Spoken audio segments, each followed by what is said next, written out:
Hi மக்களே, பிரண்டு துவையல் பார்க்கலாமா? இதுக்கு தேவையான நல்லெண்ணெய்.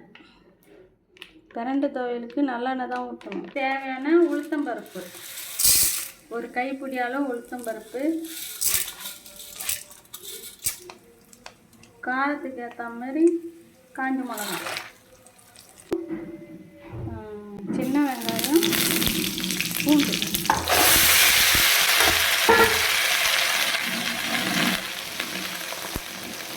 சின்ன வெங்காயம் பூண்டு போட்டு நல்லா கலந்துங்க. பிரண்டை 1/4 கிலோன்னா சின்ன வெங்காயம் 1/4 கிலோ போடணும். அப்போ தான் அளவு கரெக்டாக இருக்கும். நல்லா செஞ்சால் தான் நல்லாயிருக்கும். இது வதங்கினதுக்கப்புறம் பிரண்டை போட்டுக்கோங்க.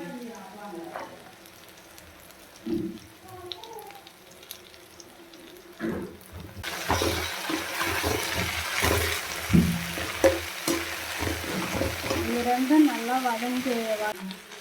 இது கொஞ்சம் வதங்கினதுக்கப்புறம் பெருங்காயம், எள் 2 சேர்த்து இதில் போட்டுக்கோங்க. 1 ஸ்பூன் பெருங்காயம், ஒரு ஸ்பூன் எள்.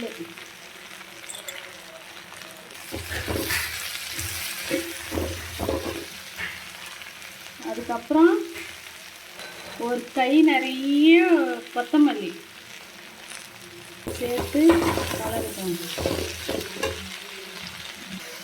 இதில் போடுறது எல்லாமே மருத்துவ குணம் தான். சின்ன வெங்காயம், பூண்டு, நல்லெண்ணெய், எள், பிரண்டை, கொத்தமல்லி எல்லாமே மருத்துவ குணம், உடம்புக்கு ரொம்ப நல்லது.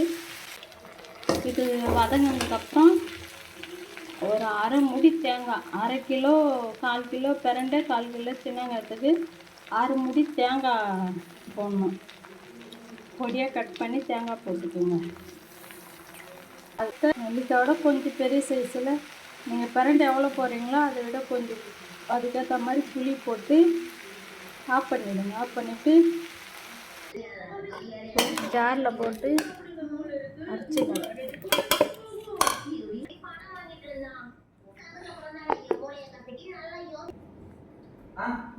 அரைச்சி ரெடி ஆகிடுச்சு. இதுக்கு தண்ணி கொஞ்சம் கூட தண்ணி ஊற்றாமல் அரைக்கணும். துவையில் நீங்கள் ஃப்ரிட்ஜில் வச்சு சாப்பிட்றது இருந்தால் தண்ணி கொஞ்சம் கூட தண்ணி இல்லாமல் நீங்கள் அன்றைக்கே காலி பண்ணிடுறது இருந்தால் சட்னி மாதிரி சாப்பிட்ணுன்னா தண்ணி வச்சு அரைக்கலாம்.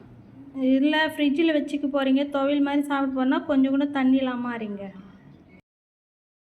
தோசை இட்லிக்கெல்லாம் செம்மையாக இருக்கும். செஞ்சு பாருங்கள், டேஸ்ட்டு பண்ணுங்கள். லைக் பண்ணுங்க, சேனலை சப்ஸ்கிரைப் பண்ணுங்க. தேங்க்யூ.